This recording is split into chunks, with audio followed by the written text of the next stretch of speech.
Coming up in this edition of the TV Black Box podcast, is nostalgia killing free-to-air TV? The battle is on as three big franchises go head-to-head, and Channel 10 fouled by Soccer Australia. Welcome to the podcast where people in the TV industry get their news. This is TV Black Box.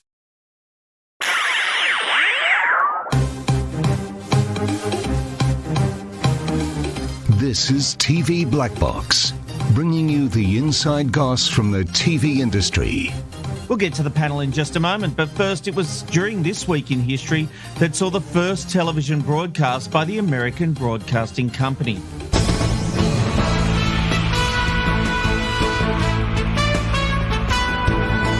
ABC started out as a radio network in 1943, but by 1948 it lit up the small screen.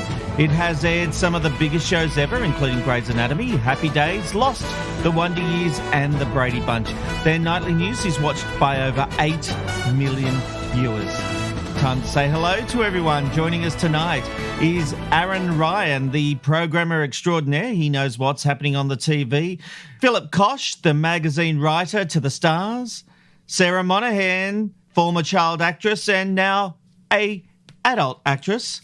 Matthew Simmons, the contributor for TV Black Box, and the viewer's advocate, Mulk. Hello, Mulk. Hello, Rob. Good evening and welcome. Good to see you all. Let's get into today's stories, because in the world of reboots, revivals and remakes, is nostalgic programming actually killing free-to-air TV? The Hey Hey It's 100 Years special screened in select markets on 7 last Sunday, one of 3 specials set for 2022, and was a surefire hit to nostalgic audience members looking for a remnants of the show from its glory days through the 70s to 90s. But other brands rely on nostalgia to keep shows pumping every year. Dancing with the Stars now brings back all-star celebrities. Big Brother is welcoming royalty housemates from the past. The new season of MasterChef has 12 favourites competing against 12 fans, and only 2 years after the full cast of Kitchen veterans. There's also The Block set to enter its 18th season, The Voice starting its 12th, and even Lego Masters is approaching the milestone of 5 seasons when it's renewed next year. No matter how you slice it, we're still left asking what is new. But there's a big reason why nostalgia is prevailing. New programming doesn't seem to cut through like these established programs, so it's much harder to launch something new. Mark, you did an article about this, a really fascinating article, and you made the call that nostalgia is indeed killing free-to-air TV. So what should networks be doing to turn it around, or is this the new normal? They need to take risks, Rob, and they need to back those risks. The challenge that we are now faced with is that if they don't, we're only going to get served up the same old, repackaged in some other way. And even in your intro, acknowledging all of that stuff that's gone on, I'm not just talking about new programming, because if we roll in the impending roast of Paul Hogan, which, look, there are 3 things wrong with that title. It's going to be nostalgia heavy, because it's really a jokey This Is Your Life, right? It's the same kind of approach, but looking at Hoax's career.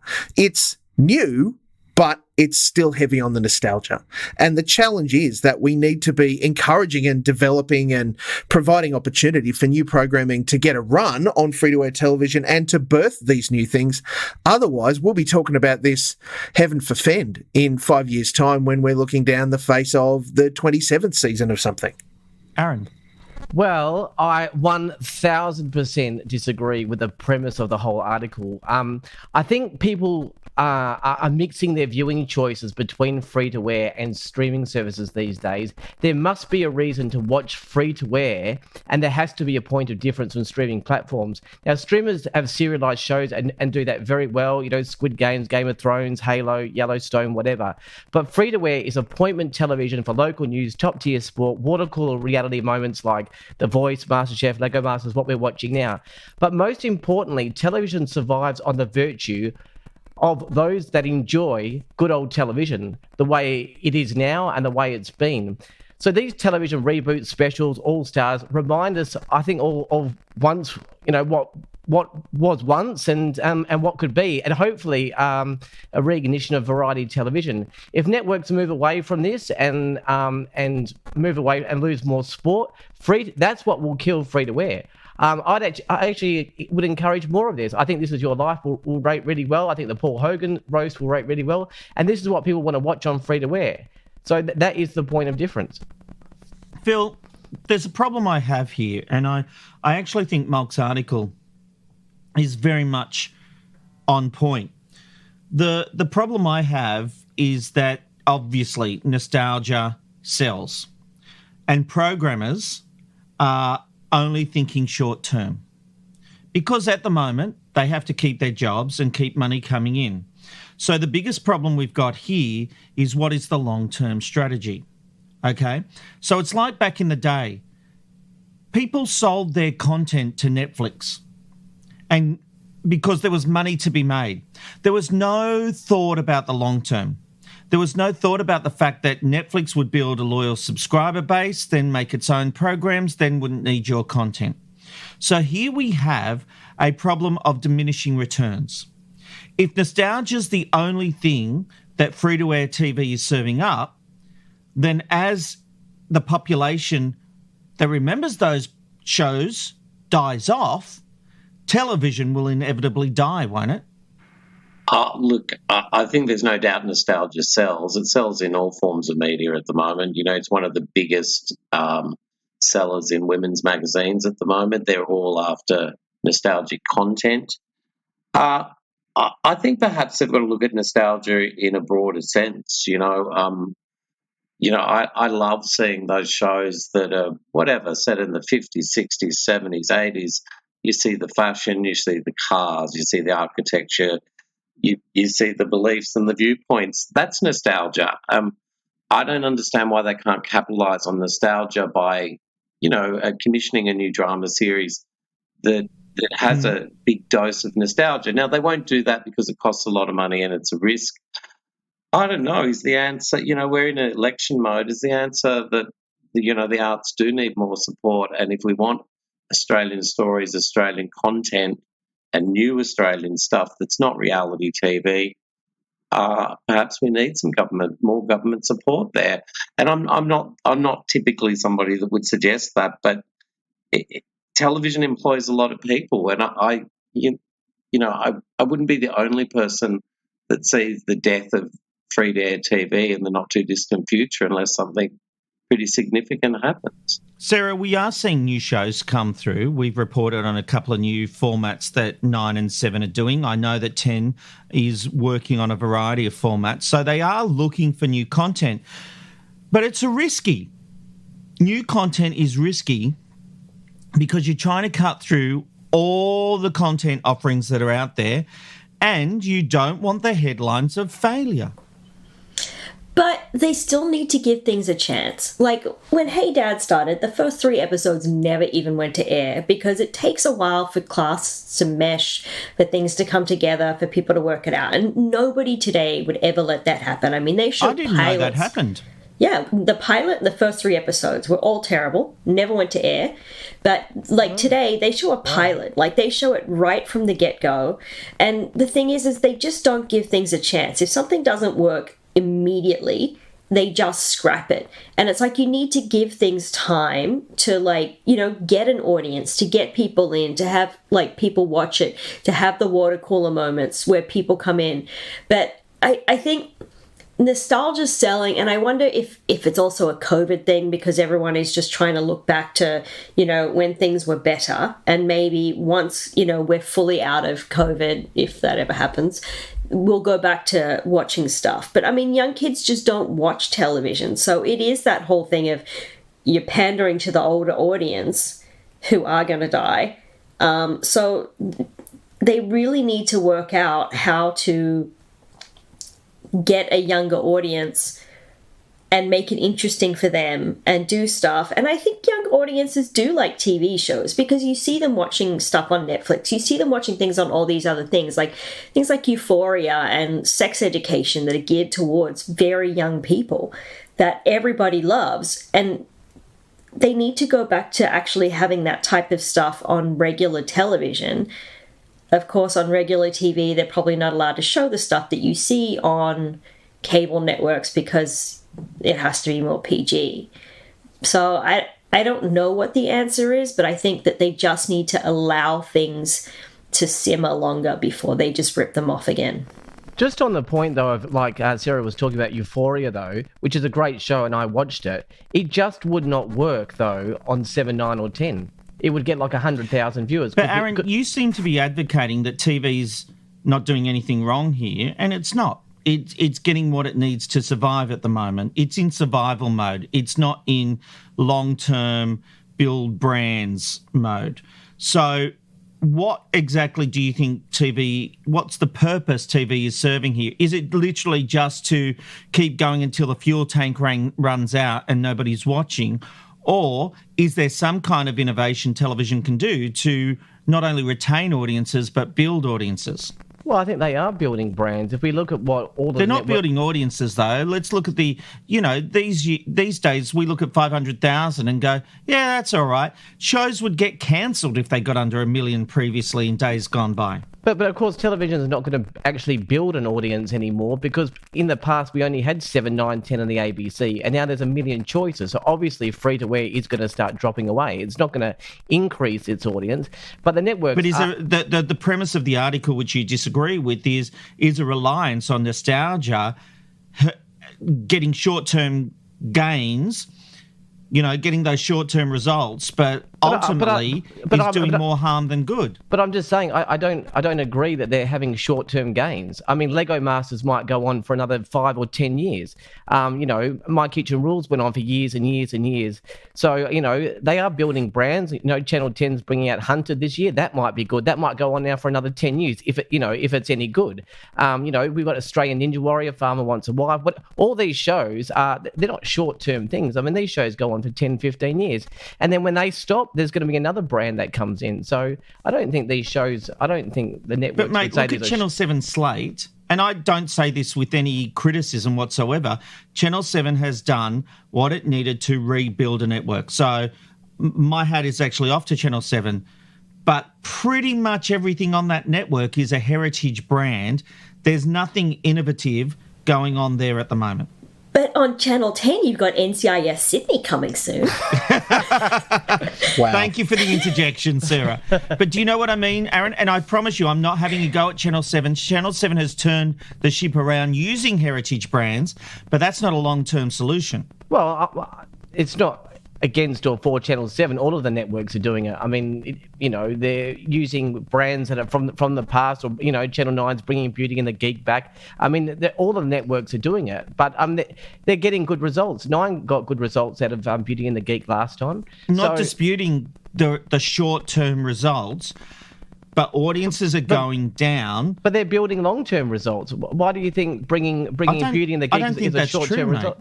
Why do you think bringing Beauty and the Geek is a short-term result? That might go on for 10 years. Because it's not going to rate the same that it did 5 years or 10 years ago when it was on. It's going to get 400, 500, maybe 600,000, whereas in days gone by, it would have got 900, 1 million. But the point is, it's going to get 600,000 viewers. And if you take a risk and put a show on like Euphoria, which Sarah was talking about, which is a great show that I love, it just doesn't work on free-to-air. And that's the issue. That's the very core of what we're talking about. Exactly. You're absolutely right. Because that won't work there, because people rely on places like Netflix and all that to have shows like that, which they can binge any time. If it was on 7, 9 or 10, it would rate 100,000 viewers. It would probably have a huge uptick on their catch-up services and stuff like that. But the brands that are actually going to work are your nostalgia ones, and they're the ones that people are watching on free-to-air. So you can leave Euphoria, you leave all those risky shows, Squid Games, to the streamers, and leave the networks. I mean, it can't obviously all be nostalgia, obviously, but these big shows that they're doing are going to have a hint of nostalgia, because that's what people want to watch with ads on television, and that's what they're watching. But don't you think if there's a great Australian drama series, a Blue Heelers, a Country Practice, whatever the mod version is, don't you think that could work on free-to-air? I think it's just a matter of it's too big a risk and it'll cost too much money and no one's prepared to do it. And this is the problem. Risk is the thing. Matthew, you are the youngest member of the panel tonight. You are... By a long way. You're in your early 20s. You're in your early 20s. Do you actually watch free-to-air TV? Yeah, probably not as much as I used to when I was living with my parents. But I'm a TV lover, so I like watching MasterChef with people coming back and Big Brother people coming back. So I'm drawn to the nostalgia myself. But in terms of anything new, it's got to pick up some steam, and that's what it's like with streamers. I didn't watch Squid Game the day it was released. I waited till I heard 3 days later that, hey, this is really good, and then I watched it. And I'm thinking that's what I do the same with any show that's on free to air as well. I've got to kind of hear about it. But even then, Married at First Sight, you and Malk were saying gangbusters it was. I didn't watch a single episode. I still couldn't care for it. So yeah, I guess people of my age, we just turn to streamers automatically, and free to air. I do think there's a problem, but it's also what I'm drawn to anyway. So it's such a weird kind of paradox. The ultimate test for the heritage brands will be now that they're bringing back This Is Your Life. Oh yeah, absolutely. And I think it'll do well, by the way. This is not knocking heritage brands. It's literally just talking about the fact that we need more. Yeah. All right. ABC Weekend News breakfast host Fajaya Ibrahim is under fire for some questionable lists on her Twitter profile. Under the titles Labour Trolls slash Thugs and Lobotomised Shitheads, the journalist appears to have put numerous profiles on the now deleted lists. This is despite the public broadcaster having strict social media rules. While some have suggested her account has been hacked, there's been no official statement from the journalist, with the ABC saying this is a private Twitter account, not an ABC account. We're looking into what has occurred. I've got to say, Mulk, it's a bad look. It does seem to break the ABC social media rules, and there's got to be a point where they draw a line in the sand. It's a mess is what it is. The ABC social media rules are also a mess because they are in knee-jerk response to the government freaking out about, ABC employees having private opinions. And that in part becomes the problem, right? When we start to talk about any journalist, and let's particularly focus on the ABC, any person that works for the ABC having a Twitter account, unless it is promoting an ABC brand or an ABC show or they're the host of said ABC program, I think we have to infer that views are their own, et cetera, et cetera. And the ABC social media policy is absolutely not how that is to play out. Look, I think it's just horrendous that people are in a position now where they're not able to express their views on social media without them being highly scrutinised if you work for particularly the ABC, but any media organisation. No, but the ABC is different because you are meant to be unbiased when you work for the ABC. When you work for the ABC, they don't own you in the other, 16 hours of your life. You're supposed to be unbiased. You're supposed to be unbiased as a journalist. Let's be honest. Sure. You're not supposed to really air your own or reveal your own personal political affiliations. You shouldn't have Well, it. I actually think, Philip, we've gone beyond those days because political activism in journalism is now a thing. And journalists having opinions. Journalists from 9 News and 7 News go on radio shows, especially 9, with 9 being owned by 9 also owning the talkback radio stations. A lot of 9 journalists will go on and air their views on 4BC, 2GB, 3AW and 6PR. So that's part of the world we live in. And Sky News, the journalists there, are very obviously have their opinions. But here's the thing. The ABC is not supposed to have those views. And I'm sorry, Mulkey, they do own you. Your social media account is reflective of your employer. And the ABC is setting very harsh social media rules to say you cannot do that. Her posting a list like this is bizarre, inflammatory, and she has not denied that it was her. That would have been a very easy denial. In fact, she's gone and deleted it. I don't and think she's made her account private. Yeah, the hacking issue doesn't stand the scrutiny. And the simple fact is she's been caught out doing something bloody stupid. Because particularly because she's a presenter. Yep. There's the public face issue. Yep. That is going to mean that people will be watching, particularly in the ABC. It is somewhat ironic, can I call it that in this instance, it appears that the presenter has expressed that their views are seemingly conservative and not progressive. Yeah. Can you imagine the cat cries and the calls and the freaking out if it was a list of conservative shitheads or But whatever. she's still been on the front page of the Australian and the like. Because it suits their purposes for exactly that reason. Because they expect, as is the current bias against the ABC, because the government, blah, blah, blah, Murdoch and all the rest of it, they expect the journalists to be pro-Labor and against the Liberal and National parties. That's the current claim. And of course, if at any point Labor becomes the government party, the same thing will happen in reverse, right? There's just no ifs and buts. We have seen it in our lifetime. It's not a good look because you're the presenter. That's the thing where the draw lines. I absolutely and it breaks assert, ABC social media policy. as I said, which is absolutely horrendous. I assert that if you work for any company, if you were to tweet and post stuff during work hours or promoting work stuff in that kind of context, it's a work thing, no question. If I was to then say, I like chocolate ice cream, and someone got on my case and said, but Mol, chocolate ice cream means this, or why are you harming the kiddies, or something, that's my personal view. And I can tweet that whenever I flip and feel like it, whether I work for whoever I work for or whatever.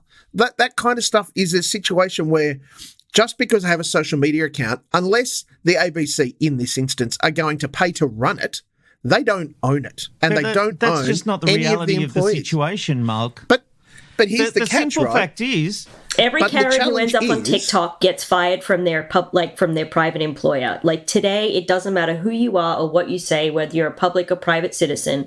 If somebody doesn't like you, they will stalk you, find your account on LinkedIn, and contact your employer and have you fired. Now, So here's the problem, right? That is an issue straight away. but the ABC, Mark, also, the ABC are supposed to have people that are impartial.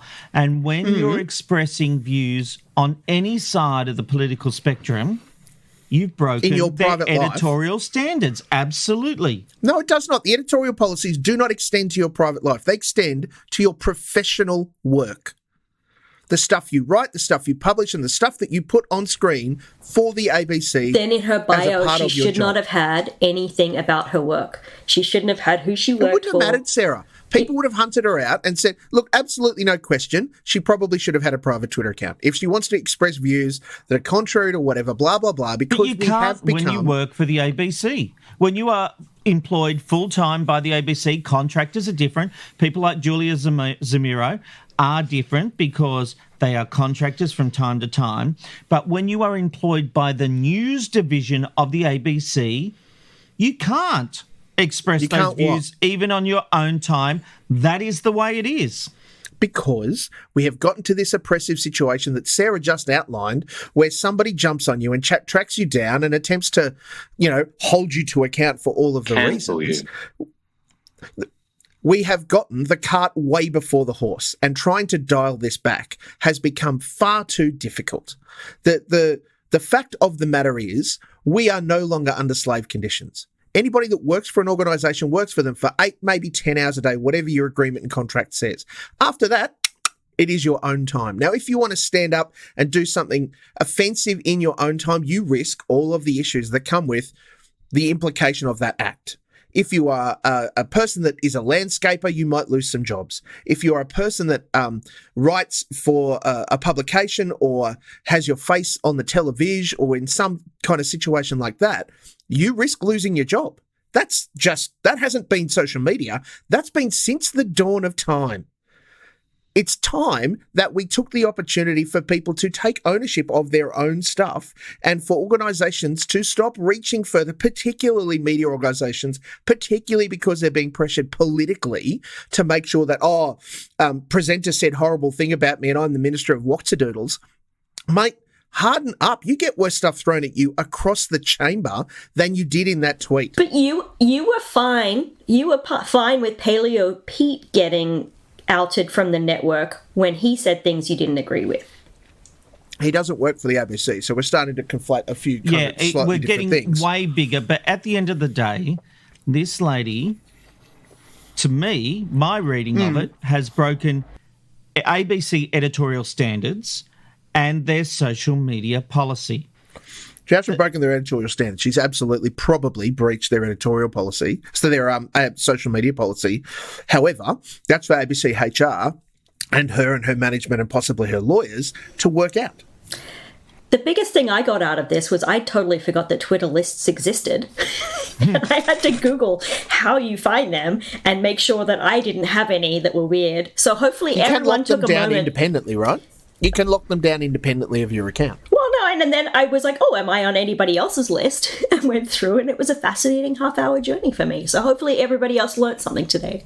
There you go. And we will watch this one with interest because your social media account is not your own. Yes, it is. The Mouse House is causing issues off the football field for Network 10 despite a deal worth $35 million a year. Football Australia has sold the rights for a doco on the Matildas to Disney.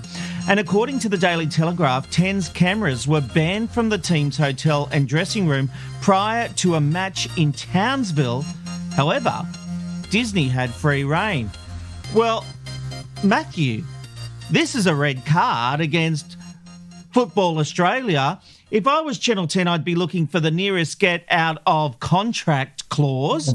And I would also be saying, we are the only suckers who are airing soccer. We're coming, 5th, 6th on Saturday nights when we air this shit. And you fuck us over like this? Get stuffed, Football Australia. We will never, ever deal with you again. And if this is how you treat a broadcast partner, woof, fuck off. Spoken like a Channel 10 former employee. Try following that, Matthew. No, I'm on Channel 10's side here. Yeah. They got done over like a dog's dinner, and Football Australia are the dogs. It's actually a perspective that I didn't really think about. Before this, I was thinking business is business, but that's a very good point. It's all because I said it with passion. Yeah, definitely. Jeepers creepers. I think, we're just talking about free-to-air TV and how it's dying. And this Matilda's doco, who knows, it could have been better than 6th or 7th in the rating schedule. It could have reached 2nd or 3rd. It could have gotten 1 million. We don't know how good it will be.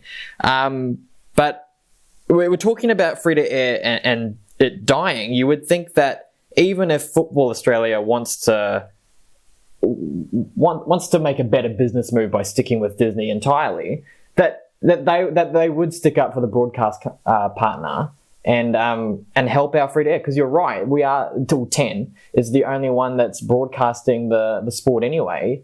Throw them a lifeline, otherwise you're not going to get Australian coverage, are you? I don't expect Football Australia to throw Channel 10 a lifeline. What I do expect them is to understand they're getting $35 million a year and not screw them over. And this is what this has done. They have screwed them slowly and offered them a cigarette afterwards and then taken their wallet. Channel 10 are copying it in the ratings, Aaron, every weekend by airing this sport. And this is how the partnership works. I find it extraordinary. I mean, if I was 10, I'd be finding every way to get out of the contract anyway. I mean, getting less than SBS on a Saturday night it just wasn't the right deal. I mean, as a disclaimer though, we did get some information at TV Black Box though that the story came out, and we got some information to say that the package that 10 selected, for the whole football rights, there were different packages that they could have had, and one of them included documentaries and all this kind of stuff, but they took a package that didn't include this in it. And then about the being banned from the dressing room, we've been told that actually didn't happen. So, I mean, but information is coming in left, right, and, all over the place, so I'm not sure what to believe. But, but you know what? This deal is not worth $35 million. I mean, it was a dud deal from the get-go, and Blind Freddie could have told you that. But this is just rubbing salt into the wound. Oh, to be the 7th or sometimes 8th channel of the night on a Saturday night is horrendous. And how many years have they got? Malt might know. How many years have they got? I think it's 5 years. 11,000. Too many. Whatever it is, even if it's one more, it is too many. It's a 10. Multiple one though, but yeah, wow. Yeah. Look, the real challenge around this is that, and maybe I'm misunderstanding what you're saying, Rob. Who is responsible for helping promote the product that they've signed the contract for? Football Australia are working with the teams and the clubs to make sure that they deliver as best game as they can week on week. The challenge for 10 is that their contract is super selective. Like, how can you grow any code by broadcasting one game a week on your free-to-air network and then put the rest ostensibly behind a paywall on Paramount Plus? Like, it's just not going to happen. So I'm not surprised, no matter what the deal between 10 and Football Australia is, I'm not surprised that when Disney Plus came knocking with, the money for the Matildas documentary, behind-the-scenes documentary, of course they would make way for Oh, them. I get that too. I'm just like, if I was 10, I wouldn't have made this deal. Because I just think Absolutely. Football doesn't, soccer, whatever you want to call it, doesn't rate. And 10 was their last ditch Correct. network, And right? that's- This is, no one else is going to pick them up and offer them anywhere near what they got with 10. Exactly. And this is what I'm saying, that for a network that has given you $35 million a year, for a network that is killing Is itself it really that on much? Holy crap. giving yourself, for a network that's giving you, is killing itself every Saturday night because it's rating so bad, I just wouldn't have done them over like this. I would have said to Disney, yeah, you can shoot your documentary, but part of our broadcast deal with 10 is we let them into the dressing rooms and all that kind of stuff. So I just wouldn't have screwed them over like this. I just think it's really, really bad form. How embarrassing getting outrated though by a Hitler documentary on SBS. I just find that absurd. That was a good documentary. That's nostalgia. That is nostalgia at work. All There's right. a difference between history and nostalgia, Sarah. All right, that's true. All right, the newest season of The Block may have just started filming, but there's already been a dramatic exit from the show. High-profile contestants Elle Ferguson and Joel Patfull decided to walk away from the contest after Patfull's mother suffered a serious fall in Adelaide. According to the Daily Telegraph, the pair have made no comment about the news. However, Ferguson did post a message on her social media saying, wherever you are in the world, family comes first. Sarah, sad news for them, obviously, and fair enough to them. This is what happens when you're making TV.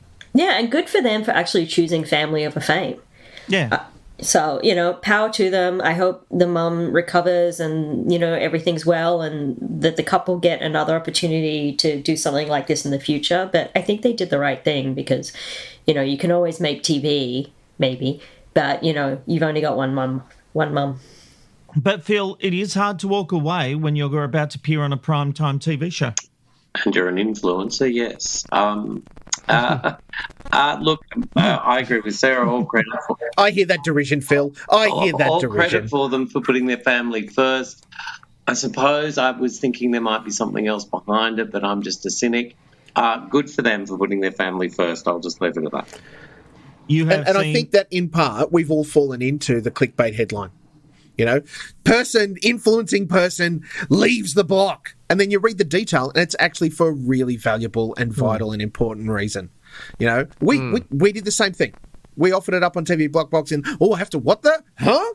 And then, actually, it's kind of fair that they It just shows that maybe it's not still- all influencers are assholes after all.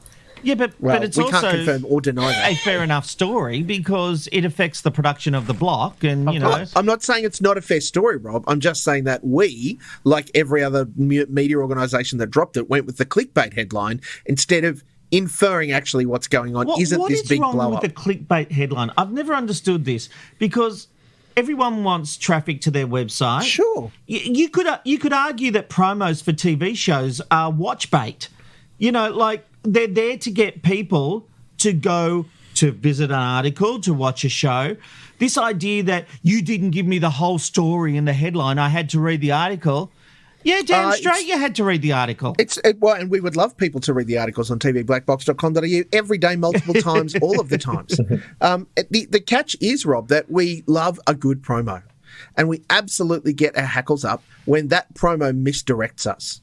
And the very inference, clickbait in itself is kind of fine. Here's a story, read the thing. Oh, click, I read it. The catch is when it's a misdirected or a misdirective clickbait headline or infers something horrendous or that these people have stormed out because something. A contestant left the block. If you want to know the reasons, read the article. I don't have to give you that information in the headline. No, however, there's a way to sell the story, and then there's a way to infer that something else is going on to encourage people to click out of anger, out of spite, out of confirmation bias, out of all of the other things. And I think that if we can deliver the art of a good headline draws people in. The art of a clickbait headline is to get people to mash wildly on their thing so that they get to see it and then go, oh, now I feel bad because they actually left because his mum got sick. No, I just want people to read the articles. I don't care how they get there. I don't understand this negativity over the word clickbait, but we've really gone down a rabbit hole and should probably move on. Before we get to the big showdown between The Voice, Lego Masters and MasterChef, let's have a look at the ratings from last week and then we'll come to that. Because last week it was Team Red that won the ratings battle with the 29.5% share. Team Blue, well, they had 27.3%. 10 was third, but only just scoring 16.9%, with the ABC nipping at their heels on 16.7%. SBS had 9.6%. 7 also won the primary channel battle with 19.7%. 9 had 18.5%. ABC was in third on 11.7%, and 10 sunk to fourth at an ironic 10%, and SBS had 5.2%. 7 Mate and 7 2 were the top two multi-channels, and Sunrise triumphed over Today yet again. Now, it might officially be the second week of the non-survey period, but that didn't stop the networks bringing out the big guns on Easter Monday night. There was a clear winner in the very first night of the showdown, with 7 scoring a 34% share. 9 was more than 5 share points behind on 28.7%, and 10 had 17.2% on Monday night. In primary channels, it was much of the same, with 7 on 25.5, 9 20.7, and 10 on 13.8. 7 went half an hour earlier, starting The Voice at 7 p.m. for an average audience of 843,000, and it won in all cities. Lego Masters was second with 672,000 viewers, coming second in all cities except Adelaide, where it came third, and MasterChef had 545,000, where 10 ran the show in full across 3 channels. No show was able to crack the million mark, but 2.6 million were watching these shows combined live in overnight ratings, with a big bump expected in total TV. Now, Philip, what's interesting here is we all wondered where would it end up. The Voice came out on top, Lego Masters second, MasterChef third. I think it's quite something that 10 ran MasterChef on 3 channels, did the roadblock, and still came third by a significant margin. Look, I was surprised, but traditionally MasterChef does take a long time to pick up. There's way too many contestants to invest in individuals. Of course, they brought back favourites, including the original winner, Julie Goodwin, who is incredibly appealing and broad in her appeal. You know, she's a mum, she's now a grandmum, she's been open about having issues with depression. She's fucked up, let's put it that way, several times, and people have forgiven her. I love MasterChef, so I was definitely watching that. I was flicking to The Voice during the commercials, and I love The Voice. And I even checked out a bit of Lego Masters, which I've never watched before, and it's really appealing. So I think you've got probably the 3 best reality TV shows all up against each other at the one point. I think you'll see those figures change a little bit. I would also point out that all 3 are down on previous years' launches. So less people were watching all 3 than have done in previous premieres. It was split. But, yeah, look, I'm surprised Channel 10 did so badly putting it across 3 channels. You know, you could call it a desperate move. It clearly didn't pay off. I think the big advantage, which hasn't been communicated, well, not the advantage, but the big thing with MasterChef this year is it's going back to basics. There'll be a lot of recipes, there'll be a lot of cooks creating stuff that you can create in your kitchen. Now, if you think about it, that hasn't happened for probably 5 years. Yes, no. You know what I mean? It's spectacular, it's bloody domes and things that, you know, look magical, but no one could actually make them at home. This year they're going to give you stuff you can make at home. So, I'm tipping it'll be a slow build as people, you know, start talking about cooking again and wanting to cook at home, which we know there's a trend to doing post-pandemic. So I don't know, maybe I'm just a sick MasterChef fan, but I've got high hopes for that show. Matthew, I think Channel 10 really did itself a disservice because I don't think the gains from the extra two channels would have been that significant. And from a perception point of view, it feels desperate and they didn't get the results. Now, I'm going to say, I reckon they would have been lucky to get 50,000 from the two channels. I don't know, maybe 100,000. But are these viewers that would have gone to the main channel to watch MasterChef anyway? And did their overall network share suffer as a result of the three channels? It's desperate and it's unnecessary. MasterChef is a quality brand that didn't need that kind of stunt, which I don't think will cop anymore. Yeah, and I mean, especially when your other options are to go to different networks. It's not like it was the telephone where it was you go to 7, it's this, and it's 9, it's this, and it's 10, it's this. It's just watch something else. Like, if you don't want to watch MasterChef, wouldn't you just flick to like a Masters of the Voice anyway? Yeah. You're not going to just go, oh, okay, well, if it can't be 10, it'll be 10 bold. Oh, it's MasterChef, I'll stick with it. So that the decision, I agree, it does feel desperate. But I think the only thing that interested me was that nothing really did amazing. I mean, unless I'm just sticking with the million is great and off Married at First Sight getting well over 1 million. But like, what was The Voice? It was in the 800,000 or not even that. Like that doesn't seem that fantastic to me. Great that they won. Great that they started at 7 p.m. because I imagine that's what put it over the line. But it's still not fantastic numbers at the end of the day, I don't think. What is the current population of Australia? 26 million. And only 2 million watch TV. Yeah, but you got the same with America. It's always been... But this is supposed to be the big night when the three shows are, the three networks are all launching these big shows. And between all of them, they only got 2.6 million people. I mean, that shows that people just 2.06. But what's wrong with that? I don't care about that argument because we don't even know if everyone that's watching TV is caught up in the rating system. And the figures we're talking about is 5-city metro anyway. We're not talking nationally. So doesn't get much better nationally, mate. But I just think that this proves that people don't care about free-to-air anymore. No, but I think that argument is something I've never bought because even when television was at its peak, people used to say, "Oh, there's only 3 million people watching a show out of 21 million, a population of 21 million." Well, that's just the way it is. But in that, I think you've nailed your earlier argument, Rob, and that is that hypothetical show doing 3 million in a population of 21 million versus all three shows doing a combined total of 2 million, and we have a greater population. But obviously, and we have greater competition now. Oh, mate, the audience is more fragmented than ever. Yeah, 100%. But what I will say here, Aaron, is that 7 can claim the win. The Voice brought back to that network. It definitely got the bump after the Olympics last year, and we all wondered how would it go in a normal situation. It's actually done very well here. Lego Masters is still hanging in there. The simple fact here is, and I'll be watching MasterChef's catch-up numbers with interest, I think this is the point in the ratings year where we've got 3 evenly split shows. They're all really good shows. There's not a maths that's just a big standout. These are solid performers, not standout performers. That is 100%, absolutely. And I think we're all thinking that overnight figures.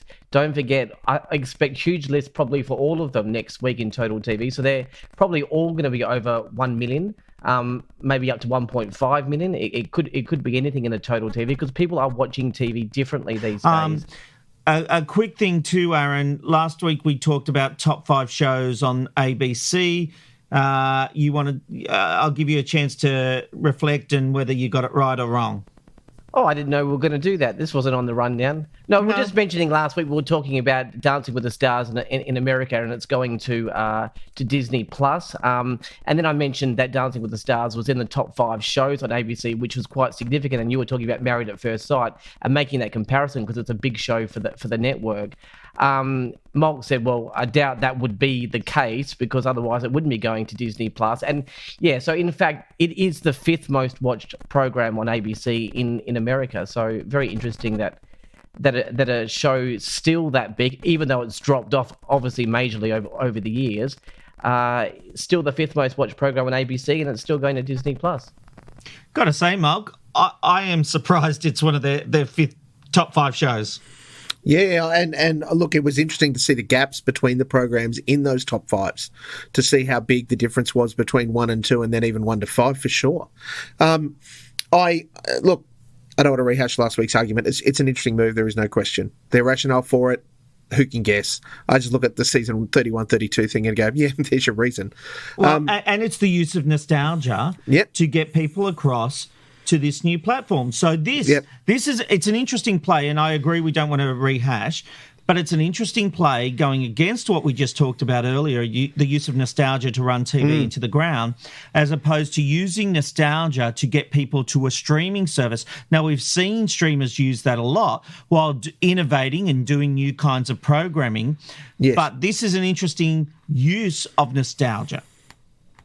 Look, it is, and I think that to hit back on that whole conversation, we acknowledge that audiences on linear broadcast TV are absolutely skewing older. There is no ifs and buts, and that plays into the nature of the programming, the fact that nostalgia will hit well and maintain an audience because older audiences are watching it, because in part they're either unwilling to learn how to go to other places and do stuff. Mind you, as soon as their favourite program goes to a streamer, you watch them ask the questions and learn, how do I get to see my insert thing here? Mind you, at this point, all they need to do is turn over to a 7.2 or a 9 Gem and they'll get, Father Brown or, your hit from the 1980s or whatever. 100%. But the big problem here is, where do the networks in Australia go? Because outside of 9 having Stan and now 10 going with Paramount Plus, and I'm still waiting to find out whether that has been successful or not. My gut is that it's really late, and in the US they're talking about the fact that investors are saying they want Paramount to pull out of the streaming business and deliver content and sell content because the numbers aren't good enough. So I think that's an interesting little thing going on in the background, and whether Paramount, what was Viacom, CBS, will listen to that. Well, temper that against NBC's. Sorry, I was going to say temper that against NBC's decision to not push Peacock further. They're not talking about an international expansion for Peacock, their streaming service, which we were on the list to be one of their test beds. Yeah, we were. Because in part, it is worth more to them to sign the deal to have the program come to network or existing streamer or, stuff over here than it is for them to put in the infrastructure to deliver a streamer that's going to have a whole bunch of content that then only draws away from other streamers. So they lose that valuable income and they become completely reliant on subscribers to build and to develop and support that new thing that they're trying to push in to us over here, where we're not as connected to the brand, which is part of Paramount Plus's problem. All right, we need to keep moving, because coming up next we'll have Hatches and Dispatches with Sarah, and we'll find out very quickly what everyone's been watching. You're listening to TV Black Box. And now it's time for Hatches and Dispatches. Nothing says election like a televised leaders debate, and the first will kick off this month. Scott Morrison and Anthony Albanese will go head-to-head, taking live questions from 100 undecided voters. It will be moderated by Kieran Gilbert and hosted by Sky News Australia and the Courier Mail. See it Wednesday, 20th of April at 7 p.m. Australian Eastern Standard Time. A 3-time Walkley Award winner and former editor of the Sydney Morning Herald will be the new Global Affairs editor for ABC News. John Myers will report across all ABC platforms and mentor the next generation of correspondents. He'll start in June. SBS has been in the ACMA's firing line, and it's all thanks to Hitler. The network aired a documentary about World War II and classified it PG. However, the ACMA has found it should have been rated higher due to themes and violence. SBS will include the findings in staff training and explore new ways to help the audience choose appropriate historical documentaries. This past Friday marked the 65th anniversary of Seven's Good Friday appeal. The Victorian TV institution raised a record $22.3 million for the Royal Children's Hospital. Stars from across the network were on hand, including Larry Emder, Mark Barretta, Guy Sebastian, and Human Nature. And shout out to Robbo for writing this in words that I could understand, because as a kid, when I did the telethon and sitting right in front of the numbers, and I turned around to read it because they wanted me to read it, and it had just gone over 1 million, and it was all in numbers, and I couldn't see all the word, like all the numbers. And Agro was sitting next to me and gave me complete shit about being a child who didn't know how to read numbers and wasn't good at math. And then I accidentally kicked over some water under the desk, and Jamie got covered in water and thought that I was trying to electrocute him because he was sitting on all the wires. So thanks, Robbo. Hope you feel better. And that is this week's Hatches and Dispatches. I love that. And that is how you do a telethon. The Channel 7 Good Friday Appeal, a fantastic event, well worth the money. All right, guys, we are running out of time. Let's race through the TV binge box. I haven't watched much this week. I have watched Zombieland and Zombieland Double Tap. I was halfway through Zombieland last week. Well, I completed that and did Zombieland Double Tap. I watched the latest Doctor Who episode, and it was fine. It wasn't worthy of being a special, but it was fine. And, of course, John Oliver, who always continues to inform and entertain. Philip. Well, I remembered that the reason I initially got Netflix was because everybody was talking about The Sinner with Bill Pullman. So I've missed a few series, and I went and watched series 4, which was really good. I really enjoyed it, and I'd recommend that. Also on Netflix, the US thriller with James Spader, The Blacklist, Series 9 has just dropped. I love this show, and I know there's lots of fans out there, so I was quite surprised. I sort of figured the show had been axed and wasn't coming back, but Series 9 has just dropped, and they've commissioned a Series 10. So if you're a fan of The Blacklist, Netflix for you. Aaron. Well, yeah, a few shows. What I like to use now, finished now. I genuinely hope that 10 do give this a second go. Give it time to build. It was quite good towards the last 3 episodes there. I watched The Voice. Every time these shows come on, I just think surely we've run out of talent. But there really is some great talent still out there. Jay had a great tone. There was a good guy from Perth, Sam. He's awesome. And I think they've done the show just right this year. It's really good. Yeah, I must be a nostalgia person. Like, even when Sarah mentioned Agro then, so not all these memories come back. I actually think they should do a 3-part special, the best of Agro. I mean, I reckon that'd be awesome. It's just great. So I watched the Hey Hey special, which is airing this weekend in Perth. I absolutely loved it. And it's just, the Shane Warne tribute was great. People throwing pies in people's faces, you just wouldn't think would be funny anymore. I was laughing. I was absolutely in giggles. I just think, some of the things they got up to back then is just, on live TV, it was hilarious. So I just really, really enjoyed it. And, I think I'll enjoy the Red Faces specials when they come up. So, and I finished watching Minx. It set it up nicely. If there's a season 2, or if there is no season 2, then it's settled nicely. It was full of nudity and all that sort of stuff, but I don't think the storylines were worth watching. So if season 2 comes out, I will watch it, but it'll be with fast forward, pause, and fast forward again. So that's it. That's about it. And the last thing I wanted to mention, but it's coming up on Wednesday the 20th, which is tomorrow. We're recording this on a Tuesday. Is Mayans MC comes back. So that was the spin-off from Sons of Anarchy. It was previously on Foxtel and Binge, so I'm sure it would still be there now. So, yeah, looking forward to that. Cool. Sarah, what have you been watching? I watched the final episode of The Dropout, and then since I had watched Coda on the way up to Boston on the plane, on the way home, I've watched Children of a Lesser God, which was also Marlee Matlin, and William Hurt, and that was really old, but still pretty good. And then we watched this limited series with Toni Collette called Unbelievable, which was based on true events about a serial rapist who went across several states in the US and how police departments don't talk. But I was literally screaming at the television nonstop because it shows how, this girl gets raped, she comes forward to the police, and they have her recant her story, and then they charge her with a false thing, and it's not until they find in the end, you know, that she really was telling the truth. And like the whole thing just showed how, like, everyone's always like, oh, but all these women lie about being raped, and it's like, no, they don't. Like, this is a perfect example of how women don't lie, but they take it back because, you know, it's just bad policing or it's just too much drama. And so it was like such a great series, but I mean, the trigger warnings were very valid at the beginning of it. Thank you, Sarah. And Matthew, what have you been watching? The only show that I'm making appointment television is The American Survivor, which is in its 42nd season, so how's that for nostalgia? I do want to catch up on MasterChef. It's the only one of the three that really interests me. Even then, I'm not super worried if I don't catch up on it, but I do want to check it out. Also catching up on The Walking Dead. I know that the series finale will air around August or October, November this year. So we're in season 10, so I just want to kind of get back on track and then can watch the last part.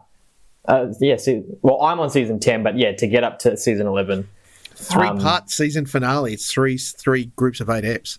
Yeah, wow. There you go. So yeah, I'd like to watch that last part weekly and kind of feel like I'm with the audience. And then just American Horror Story and Modern Love, which is on Prime Video. Yeah, I've been checking them out, but that's it. Oh, very cool. Malky, bring us home.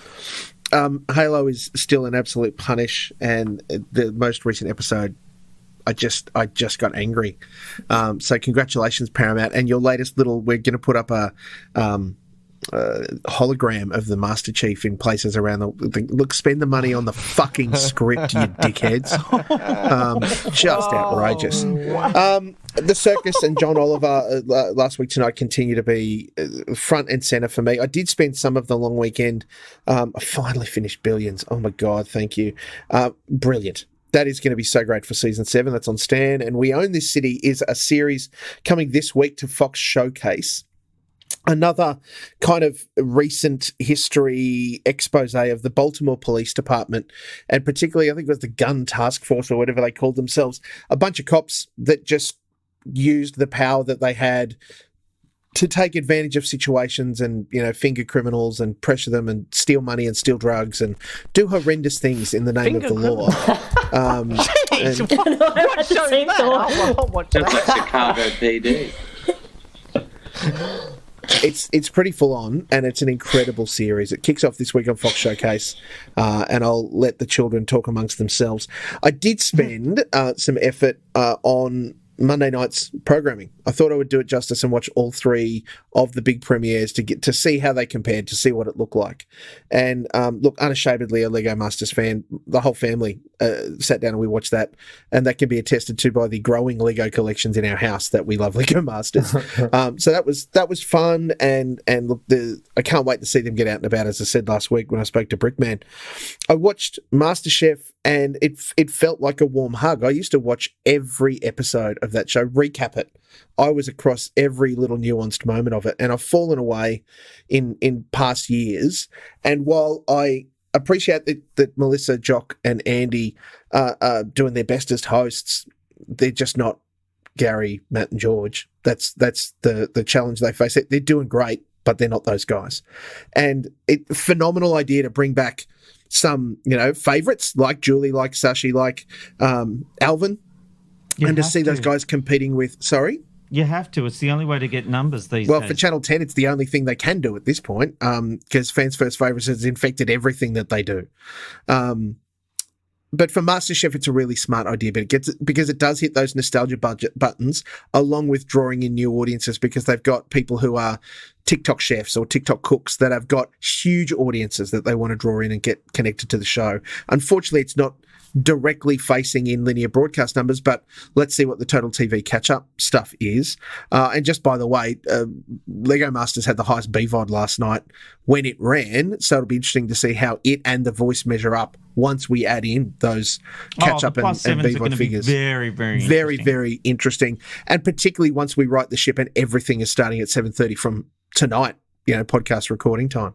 And that brings us to the end of TV Black Box for another week. Thank you for your company. For more exclusives and go where people in the industry get their news from, it's tvblackbox.com.au. Many thanks to David Robinson, who wrote a lot of this episode, despite the fact he was sick and couldn't be on the episode. You're a legend, Robbo. We love you. We hope you are back next week.